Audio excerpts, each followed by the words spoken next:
Have you ever wondered why the FIA penalized McLaren by a margin of less than 0.2 millimeters? And why does Nico Rosberg, world champion, claim that there is much more behind this decision? What you are about to discover will change your perception of F1 2025. Everything seemed to be heading towards a brilliant new chapter in McLaren's recent history. With a dominant technical and strategic performance during the 2025 Las Vegas Grand Prix, the British team crossed the finish line with Lando Norris in a spectacular second place and Oscar Piastri in a solid fourth position. It was a result that consolidated his leadership in the Constructors' Championship, consolidated Norris at the top of the Drivers' Championship, and projected an almost unbeatable image of the MCL 39. However, what no one anticipated was that this celebration would last just a few hours. The bomb exploded shortly after the end of the race, when official FIA reports began to circulate with content as unexpected as it was devastating. Both McLarens were disqualified for violating Article 3.5.9 of the technical regulations. The violation was, at first glance, minimal. The wear blocks, also known as skid blocks, located at the bottom of the chassis, had lost thickness beyond the permitted limit of 9 millimeters. Specifically, Norris' car showed a reading of 8.88 millimeters on the right front and 8.93 millimeters on the rear. Piastri's even lower, with 8.74 millimeters on the right front and 8.90 millimeters on the right rear. This is where the shadow of the suspicious begins to be cast. According to different voices within the paddock, it was not just an accidental infraction. Some technicians suggest that the pre-race data did not match what was seen on the track. Others, that the thermal sensors placed by the FIA could have detected anomalous behavior on the floor of the car. And that's when Nico Rosberg's name appears on the scene, pointing to something deeper than a configuration error. This first act leaves an open concern. Was it really a simple technical error? Or is there a broader narrative, a warning camouflaged under an inflexible regulation? Was the FIA fair, or simply exemplary? And above all, why now? In the next block, we will delve into the technical mystery of the MCL 39, the rumors about thermal traps in the skates, and the surprising revelations from Nico Rosberg that could completely change what we think we know about this disqualification. To understand the heart of this controversy, you have to look beyond the cold numbers and technical reports. Disqualification by a margin of 0.12 millimeters may seem, from the outside, a disproportionate, almost ridiculous sanction. But deep down, what really bothers the paddock, and what makes figures like Nico Rosberg openly talk about hidden messages from the FIA, is the anomalous nature of the infringement.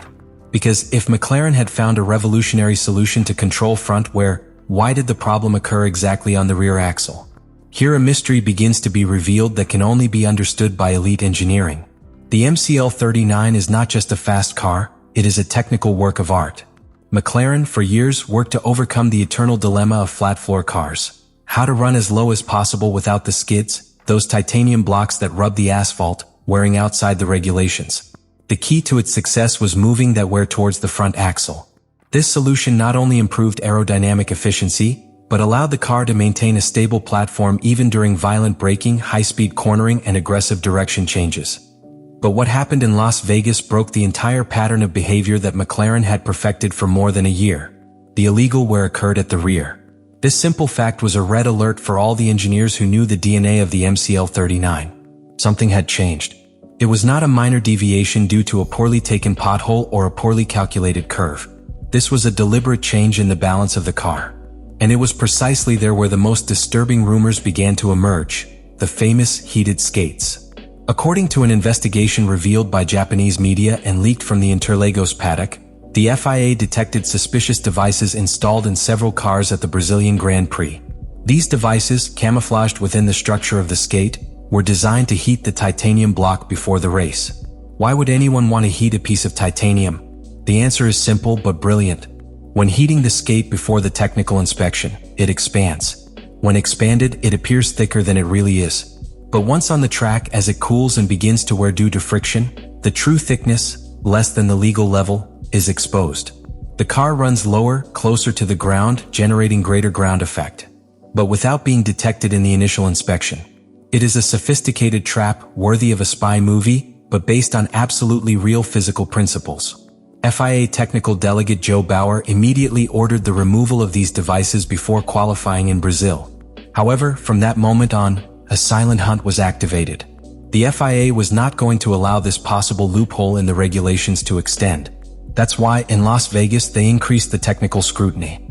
And McLaren, although never publicly linked to those devices, was one of the first to be thoroughly reviewed.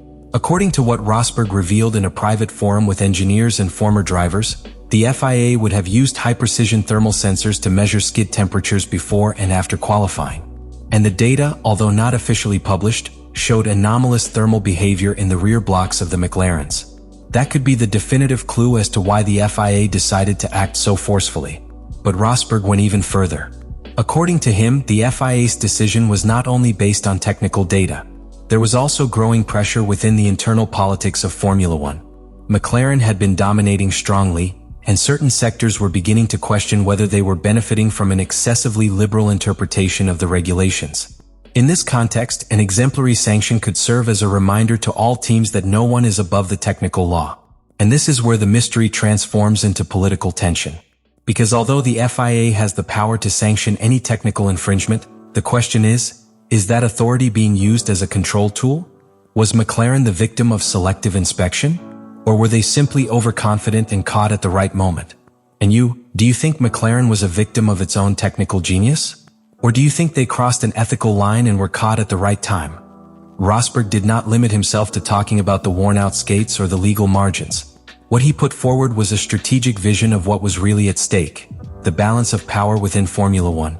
In his own words, when one team begins to dictate the pace of the championship and develop technology that the others cannot replicate, the FIA needs to intervene to protect the competition. In other words, the FIA not only ensures compliance with the regulations, it also acts as guarantor of the show. And that implies, sometimes, making decisions that restore competitive balance. From that perspective, the sanction against McLaren takes on another dimension. Because until that moment, the Woking team was not only leading in points, it was humiliating its rivals technically, strategically, and operationally. Race simulations showed an intractable pace, its tire degradation was minimal, and its drivers seemed to operate with unwavering confidence. The MCL39 had become the car to beat, and it did so with a design philosophy that neither Mercedes nor Ferrari, much less Red Bull, had managed to match.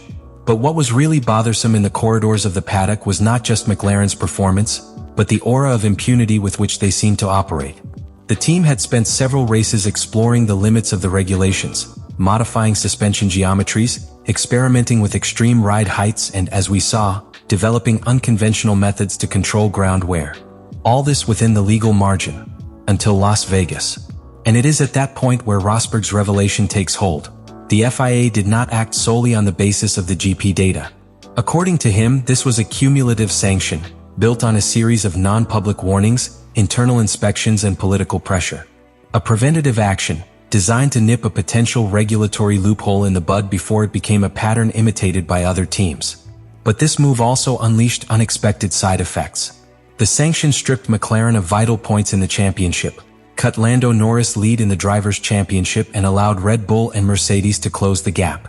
And although from the outside this was perceived as a natural rebalancing of the championship, within the British team it was experienced as a low blow. Andrea Stella, director of McLaren, avoided inflammatory statements, but his gestures and silences at the post-GP press conference said much more than any official statement. This moment marked a turning point in the championship narrative. The blind confidence that McLaren had been projecting began to show cracks. Rival teams took advantage of the situation to put more pressure on the FIA with requests for technical reviews and subtle protests about other possible irregularities. And the media, hungry for controversy, was quick to call McLaren the new team in the spotlight.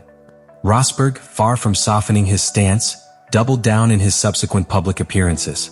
He suggested other teams might have used similar techniques and that the FIA was carefully choosing who to scrutinize. His argument centered on a crucial concept, the selectivity of punishment. Because in a grid where all teams explore to the limit, why was McLaren the one chosen to be publicly sanctioned? The answer for Rosberg is clear. McLaren wasn't just winning. He was transforming the established order.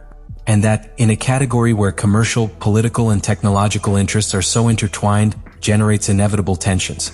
Because behind those tenths of a millimeter that cost Norris and Piastri the race, there are weeks of aerodynamic development, simulations, millimetric engineering decisions, and, above all, a technical model that is redefining how a competitive car is conceived in the era of ground effect. The question is inevitable. To what extent should innovation be allowed, And when does it begin to be a threat to the integrity of the regulation? Do you think the FIA acted fairly? To what extent should teams be allowed to explore the regulations, and when does it become unsustainable for the competition? Let me know in the comments what you think about all this.